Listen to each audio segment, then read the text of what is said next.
You're watching TVC News at 1. In Oyo State, the governor, Makinde, has announced short-term plans to mitigate the effect of subsidy removal on residents of the state. The governor in a statewide broadcast disclosed that food security, transportation and other sectors are among the immediate areas being targeted by the government to alleviate the economic difficulties facing residents of the state.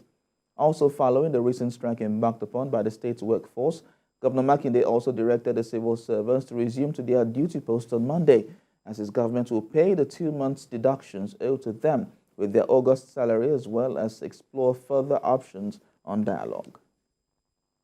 Following the pattern of our actions during the COVID-19 pandemic, we are updating our social register to include 200,000 of the poorest of the poor.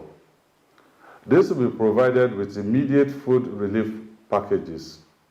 As usual, we will ensure transparency in the registration process so that only those who qualify will get this immediate relief.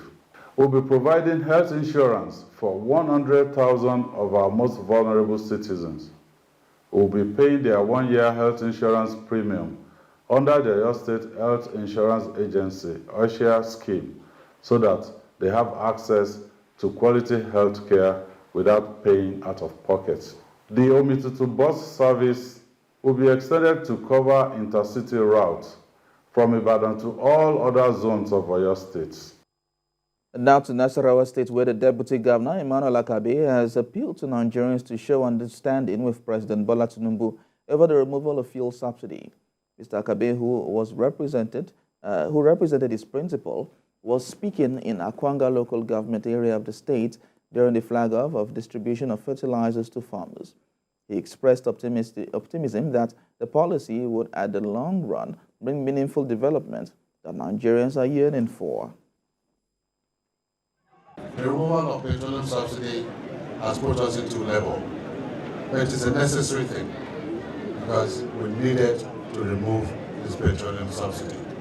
And it takes the person of Bola Tinubu to grab the bull by the horn and do the necessary thing. What he requires now, what he requires is understanding from us, the followers, and the support and the prayers that what he has started, like every pregnancy, ends up with delivery. We pray that this pregnancy will give birth to a bouncing baby. A group known as Peace, Progress, a Unity Forum of Nigeria is also calling on the citizens to be patient with the current administration, stating that although the hardship being experienced by most Nigerians can be frustrating, there will be massive economic turnaround at the aftermath. The forum aims to recreate leadership values at the grassroots under the APC in Lagos State, with a specific focus on youth and women. While receiving new members, the stakeholders are of the opinion that decisions taken by the president must be complemented by economic policies and measures that will help the most vulnerable in the society. I would liken the situation to a pregnant woman who is about to bring forth her baby. The situation becomes very tense, more tense than it was before. But give it few minutes or few hours, she brings forth her bundle of joy, and you see that beautiful smile on her again. So our beautiful smiles are coming. We will smile for good.